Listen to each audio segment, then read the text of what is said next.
Hello and welcome back, and today I want to talk about a really good NAS. This is a device that I first talked about almost a year ago when it was first unveiled at Synology's event over in Taipei. This is the brand new DS1621xs Plus. Now, it has changed since the first time we saw it last year, and we've updated you with regards to specifications and what it can and do and what's changed and more throughout the whole life cycle of this thing's development. But there aren't a lot of NASs that I've looked forward to as much as this to get unboxed. So this is going to be the first part of a series of videos where we're going to get real deep into this device and find out what it can and cannot do.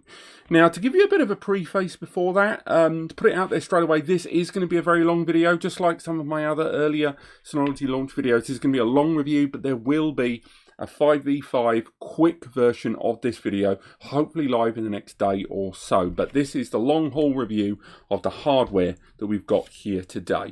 Now, the reason this is, a NAS that I've looked forward to for such a long time is simply because Synology, until the last 2 or 3 years, a lot of their product portfolio didn't really seem to have that flow. You looked at all the stuff that they had, and they had a lot of stuff at the low end, a lot of 2s and 4s, and then they had this big disparity in the middle that they were filling with Intel Atom powered 5 and 8 bay devices, and then there was this enormous jump into this 12 bay thing, the DS1621xs, still one of my favourite Synology NASs they've ever made, possibly till now. So that disparity and that big gap in their portfolio left a lot of you, when you were trying to buy a NAS for the first time, in a little bit of difficulty. You were looking at the right Plex NAS or a business NAS for surveillance and VMs and stuff like that. And when you looked at the portfolio, you were kind of, right, well, I know I don't want the low 2s and 4 bays, and I really like that Celeron stuff they got going on, but it didn't really seem to excite you, and it didn't have a lot of storage potential. So you looked at the ones in the middle, those Atoms that I mentioned, and you went, oh, cool, so, 5, 6, 8 bay devices and a 12 that came later, and then you went, oh, that's really good. But that Intel Atom seems a bit ancient to me. It's just not really moving forward for me, and it's not really doing it. And then you were forced to look at that 3617, which was like 2,000 to 2,300 quid, and it was a 12 bay. You had a huge amount of storage, and it had a Xeon and 4 LAN and PCIe upgradability, but it was a large amount of money to leverage towards something. You've got a lot of future proofing, but a number of you just didn't like the fact that you had to make this jump from about 1,300 nicker to suddenly having to spend another grand to try to get good internal hardware without having to go to like some 12 bay or a rack mount. And that's why this was such a big reveal last year. When it was first unveiled, this device, known then as the DS1621xs Plus, it was this 6 bay form that we see here. It features that Intel Xeon CPU, and that is a 4-core Xeon that can, 2.1 gigahertz per core, that can be bursted up to 2.7 per core.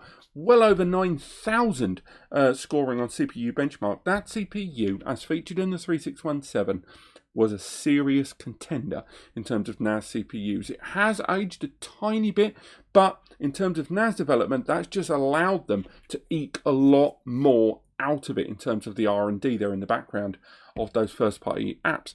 On top of that, the device at that point when it was launched had 4 2.5 GBE slots on the rear, and a number of you, like me, were like, cool, Synology's moving into this plus gigabit environment. And then we didn't hear much of that. And as this device started to get closer and closer to hopefully not being vaporware, which a number of us are worrying about, and actually becoming a physical item, we heard that the 2.5 GBE ports had been dropped in favour of 10 GBE, or 10 gig, or 10 GB Ethernet, whatever you want to call it. But long story short, this arrives with 10 GBE on board. Now, this is a 6 bay Synology NAS with 10 GBE, a Xeon-based processor, DDR4 memory, we'll talk about that a little bit more later on, and it even has NVMe SSD caching bays inside. This thing is a beast, and it doesn't make you have to buy a 12 bay storage device this time. This time it's arriving at a very similar, reachable price point to that of the 2 and a bit years old DS3018XS. That's about 1300 nicker. Depending if you shop around, you're probably going to go to 14, maybe even 1500 in different regions of the world. So again, that number is flexible. I'll try to get something more accurate at the top of the screen there. But that is a lovely midpoint there between that, 1,000, 1,200 spend and that ridiculous 2,200 at the other end. And this gives you those 6 bays. So again, 6 bays is a lovely number in terms of RAID 5, RAID 6, and if you do take advantage of a number of Synology's own kind of storage systems. But do bear in mind, this device does not arrive with support of Synology's hybrid RAID. It's got BTRFS going for it, which is great for a lot of the background stuff, lower impact snapshots there in the background, the ability to duplicate shared folders very, very quickly, and file self-healing. But bear in mind that BTRFS doesn't, it's not as proven, I think, to a number of people as ext4, so they have allowed that flexibility. But a number of their key applications in their product portfolio arrive with primary support for BTRFS, ones like Synology's own virtual machine manager. But again, SHR is not on the table with this device. That is not available. They do not consider it high-end enterprise storage worthy, so do bear that in mind. But as this is an XS series box, and I know I've been banging on for 4 or 5 minutes now, it is worth highlighting this does arrive with 5 years of manufacturer's warranty, which is always good. And because it's got the XS stamp there, it means you are getting a business class server. And again, you can run the entire DSM portfolio on this, both DSM 6.2 and when DSM 7 comes, it's going to be great. So this could potentially be the most powerful and most interesting desktop NAS from them in their DiskStation series. But you're right, I've been banging on for long enough. Let's have a look at the thing. So again, the 6-bay, this isn't the first 6-bay NAS that Synology have released. They released the DS1621X, which was an Atom-powered 4-bay. An Atom 4-core 6-bay, and they released the DS3018xs as well, what I think is the predecessor to this device. And again, that one, it had 4 LAN ports, it had PCIe upgradability, but it had a pretty good CPU, and I remember being very, very keen on it at the time because it was still trying to find that great middle ground, and it had a dual-core Xeon D inside, which is still a good processor, but it's still not a Xeon. Inside, if we open it up, we have got 2 LAN cables there, lovely stuff. On top of that, we've got screws for 2.5-inch and 3.5-inch media all inside there, and we've got screws for the trays. We've also got a UK mains lead, but we don't have any kind of external PSU. This is an internal PSU device. You know my feelings on that. I quite like external PSUs for the sake that they lower internal heat and they allow you to replace them in the event of there being a problem, because the PSU is probably the second most frail thing in any NAS system. So personally, I quite like external PSUs, but I know I'm probably in the minority. We have lots of foam for the internals there. And again, I will go into more information about the unboxing and a lot more photos and stuff in the NAS Compare link in the description. We've got information on our first time setup of the device in the guide. As mentioned, there's 5 years of manufacturer's warranty with this device. Lift that out. We can pop that there. That is the total content of our box. Another big old bit of foam there. And we take a good look at this 6-bay chassis. And again, I'll carry on where I left off. This isn't the first 6-bay that Synology have ever brought to market, but I will say it is by far the most powerful. It also arrives with support of RAID F1, so it does open the door to this being utilised for flash station utilisation as well, which is quite good. We flip that down, and there we have it. There is your DS1621xs Plus. Now this device, we bring it nice and close to camera for you guys. As you can see, the chassis is very familiar to the majority of other 6-bay systems from Synology. It's got that metal chassis. It's metal all the way around. We've got the Synology logo there, and again that is ventilated there on the side, so again that assists passive ventilation. There's a logo on either side.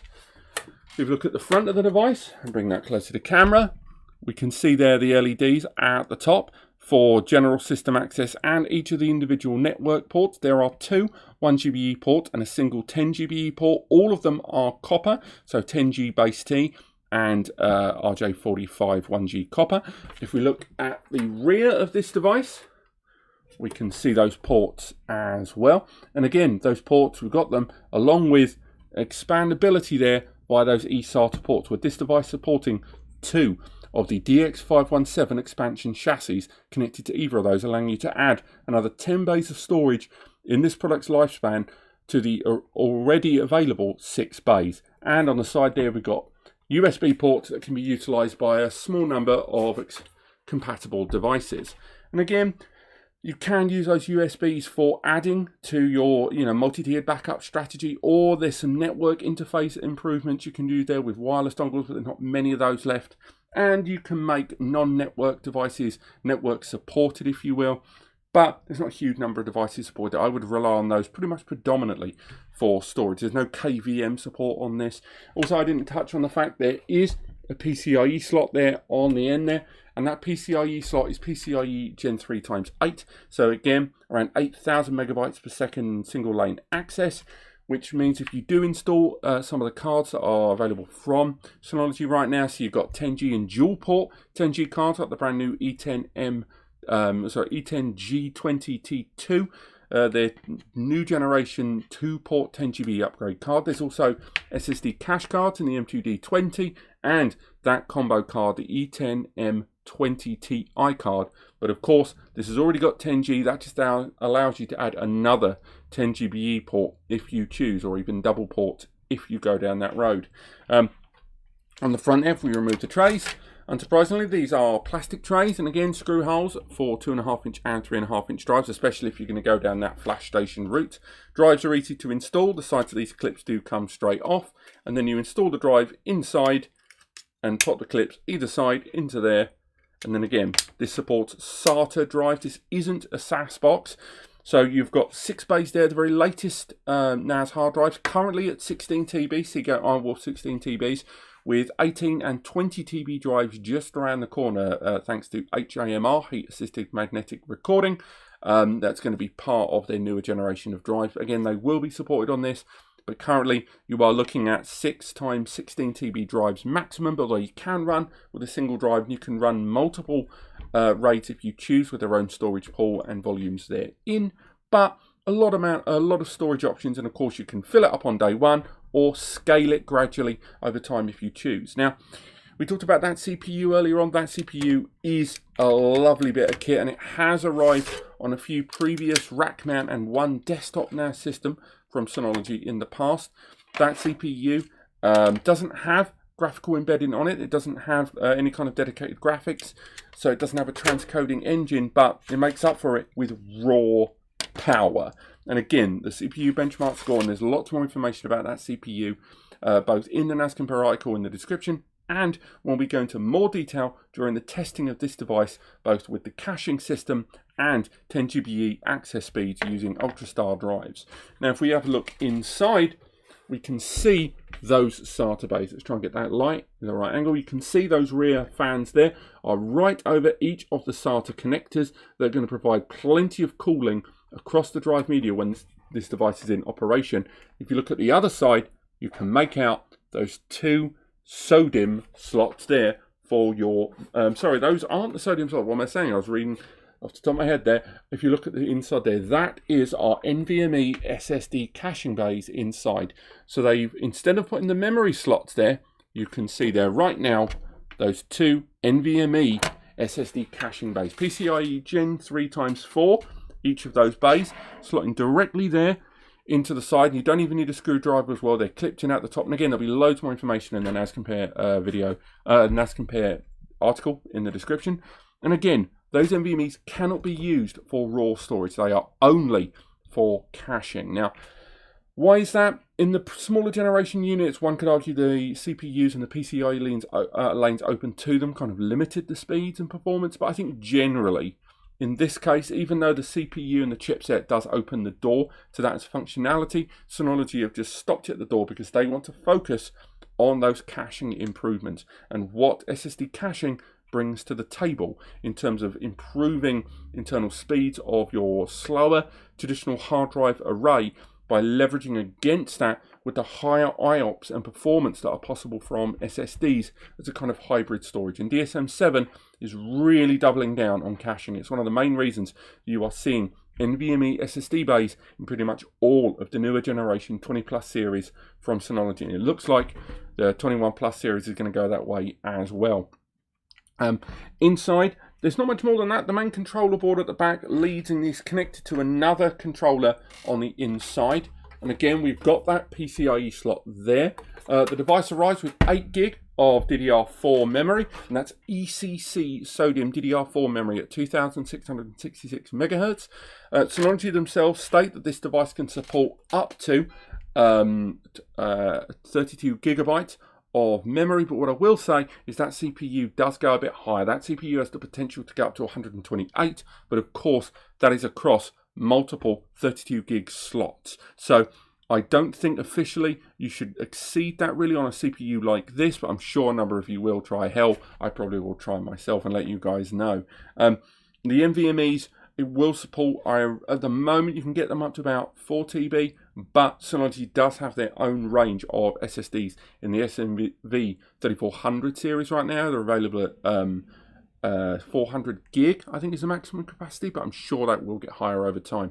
And again, if you go down the flash station route, you can populate this with some of the SAT 5200 Synology SSDs as well. Now, if I had to say what I like about this device, obviously the fact that it's 10 gigabit Ethernet, something Synology have always been slightly arm's length at. I love that it's included inside this device. I think it's a very good move from them trying to incorporate this. They've always been a company that has seemingly prioritized internal performance more than external, but it's nice to see that 10 GBE slot. And then, of course, taking advantage of that higher end PCIe slot there on the side does open the door to more 10 GBE slots, more NVMe's for SSD caching inside, and using larger internal drives, because you will have to scale your SSD cache alongside both the memory you've got available and the hard drive storage. And of course, having a Xeon in the middle of the Synology disk station range for me, very, very good indeed. And the fact that it's DDR4 error code correction memory is always good. 5 years of warranty. It's great to write home about NVMe SSD caching bays, but again, the PCIe being available with NVMe's inside and 10 GB on the outside means this has already got the base level internal and external top performance speeds covered. The PCIe just lets you leverage in either way or both even more. That said, it's not going to be for everyone, even though it will be able to utilize the entire gamut of DSM's own platform to the very highest degree. Not having SHR